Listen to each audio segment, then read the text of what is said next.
This is Achieve the Possibilities with your host, Pam Hargis, business owner and Focal Point certified coach. Welcome to Effective Communication.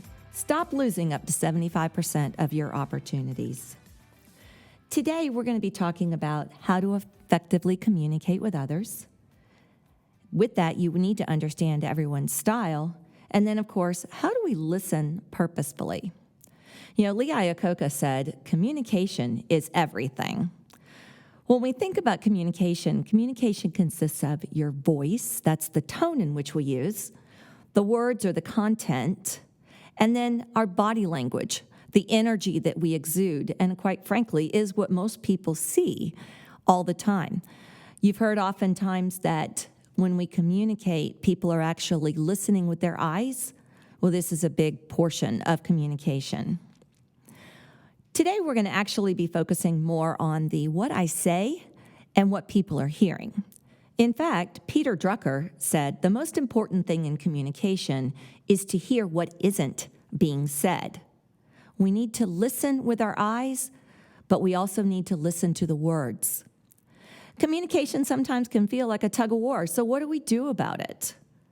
Well, when we're successful at communicating, we can expect to improve our effectiveness in communication overall, management and leadership, sales, teams and work groups, our negotiation, recruiting and selecting qualified employees, as well as our own interpersonal relationships.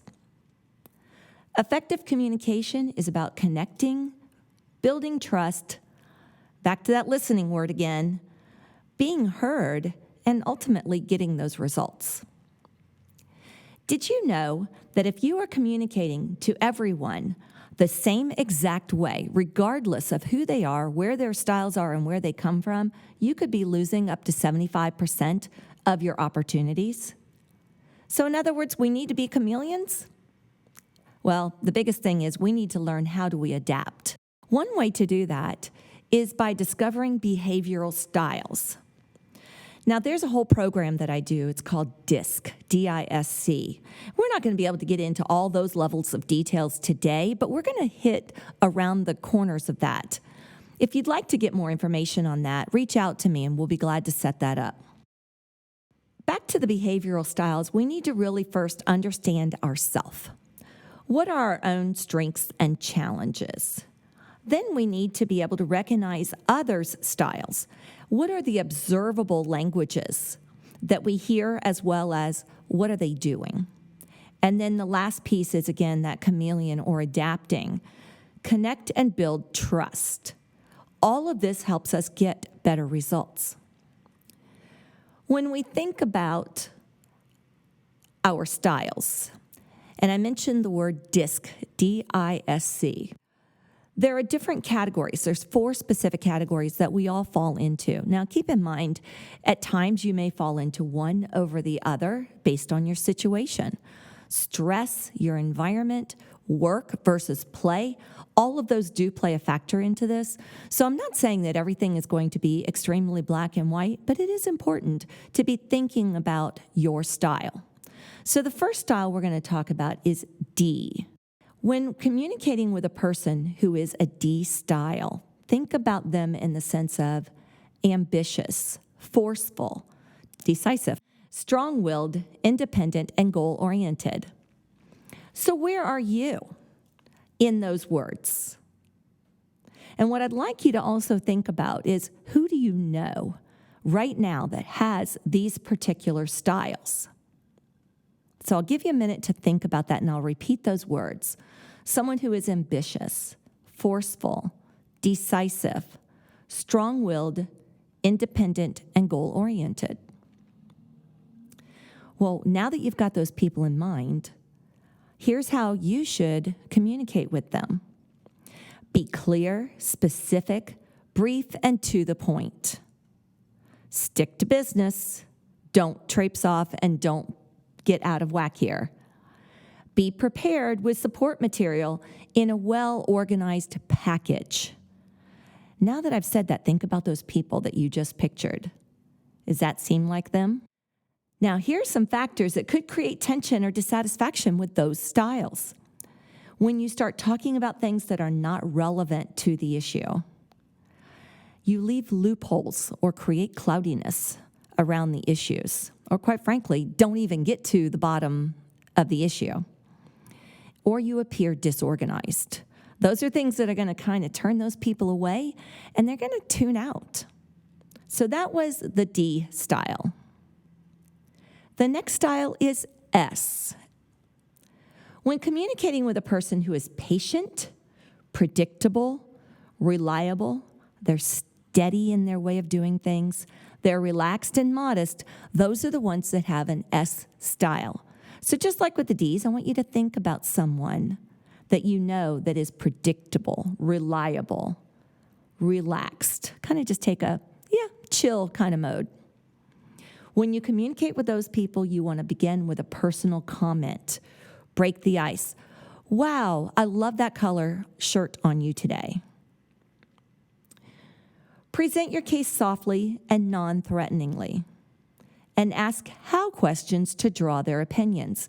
A great one I like to use is, how would you react to this particular situation? Now, factors that could create tension or dissatisfaction with these type of styles are rushing headlong into business. Keep in mind, these people like to think about things. They like to mull it over. Don't be domineering or demanding. And for whatever you do, don't force them to respond quickly or make a decision quickly.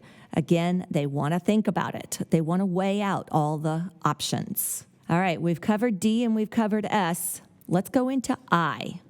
I like to think of I's as your cheerleaders. They're the ones who are magnetic, enthusiastic, friendly, and they love to be very demonstrative. They wear their emotions on their sleeve. You pretty much know where you stand when you're dealing with an I. So again, think about someone you know that's an I. They're out there. They're the people that are going to stand up first in a room. They're always volunteering to do things. Well, when you communicate with an I, you're going to want to provide a warm and friendly environment. Don't deal with a lot of details. It's really important that you speak in ways of feelings. You want to think about them in the sense of, how does this involve them? How can they be a part of the conversation? When you want to get an I on board with you, ask them their opinion. Boy, they won't hush. Factors that could create tension or dissatisfaction. Being curt, cold, or tight-lipped. If you want to get an I to kind of turn off from you, come across as you've got a secret or you're not really divulging everything. When you control the conversation, that's not very good with an I personality. They want to control. And do not drive on factors and figures. What you don't want to do is come across very analytical with an I personality style. They will turn away as fast as they can.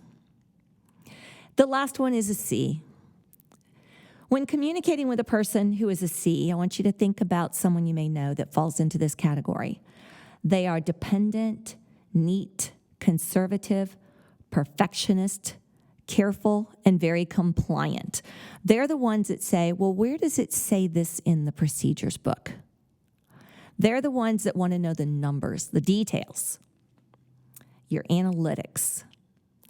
So what you want to do when you communicate with someone who is a C is prepare your case in advance. And all the numbers you can stick in there and statistics and so forth, the better. Stick to business. Don't tell stories. If you set a timeline with your C, you're going to want to stick to it and be accurate but realistic. Things that'll turn off a C are those that are giddy, casual. So in other words, you don't want to talk to a C like you talk to an I. Don't push too hard. Similar to an S, they want time to think. They want to be able to really look at the details. They're going to be the ones that research every nook and cranny about what you are proposing. And then lastly, one of the other things that turn them off are being disorganized or messy. If you can come to the presentation with a booklet that's all bound and you have one for them as well for yourself, boy, they're going to be happy campers. So The next piece of this puzzle is we've talked about listening, but now I really want to get into the listening. Keep in mind, the good Lord gave us 2 ears and 1 mouth for a reason, right? Now, just to recap, as we went through those 4 different categories of styles, you probably thought to yourself, well, I'm this and I'm that, and I'm this and I'm that. Well, yes, at times you may revert to certain styles. Again, when you're at work, you may have to be more analytical and fall into that C category because of who you work around, who you might have to do a job for. So in essence, you're already starting to adapt your style to the person that you're working for. You may also, when you're at a party, change into an I type of style because you're at a party and everybody's out having a good time. But what we're looking at is, where do you typically fall and where do others typically fall? The one thing that I mentioned at the very beginning is that we also communicate with our eyes and we watch people. So let me give you a couple of things to look for each of these 4 categories. So when we look at someone who is an I, this is your cheerleader again. This is your dynamic person. They're going to be using their hands a lot. Their facial expressions are going to be smiling and winking and doing all kinds of things. You're going to see a huge difference with an I when they communicate. They're very animated. Similarly, a D can be animated too, but they're more reserved in that animation. One thing I like to look for is, did a D pick up their pen and they literally point to things very systematically? It's this, this, and this. Or they might even point with their finger, like 1, 2, 3. That's a great sign that you may be dealing with a D as opposed to an I. The S, they're going to be animated to some degree as well, but note that they'll probably sit back in their seat. They may be a little held back in their hands. They might be in their laps. The other thing that they might do is they might turn their head from side to side more in an inquisitive point of view because they're truly wanting to listen to you. The other thing that they do is they might put their hands up on the table and fold them.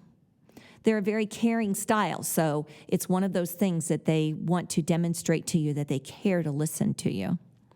The last one is the C. A C will be your note taker. They're going to be the ones that want to be very meticulous in catching every single word that you have to say. They're going to be intently looking at you and observing what are you doing and how are you saying it. I've said a lot in this last short period of time, and I want you to be able to start really paying attention. What is the person in front of me doing, and what are they saying? You can actually lose sales, quite frankly, lose employees, and lose the attention of a spouse or a loved one if you're not zoning in on how are they coming across. What are the words they're using? What is their body language? And in turn, what am I doing to be able to communicate to them? When it comes to a sales environment, you can actually lose sales if you don't quickly tune in to this style that you're presenting to. Think about it. If you are an I style, where you are a cheerleader, you're a sis boom ba rah rah type of person, and you have a C style that you're conversing with, who is very reserved, they want the numbers, you won't get anywhere in that presentation if you do not quickly adapt. So with that, I wish you all the best. And again, would like to say, if you want to learn more on DISC, and especially better understanding your style, I actually have an assessment that you can take.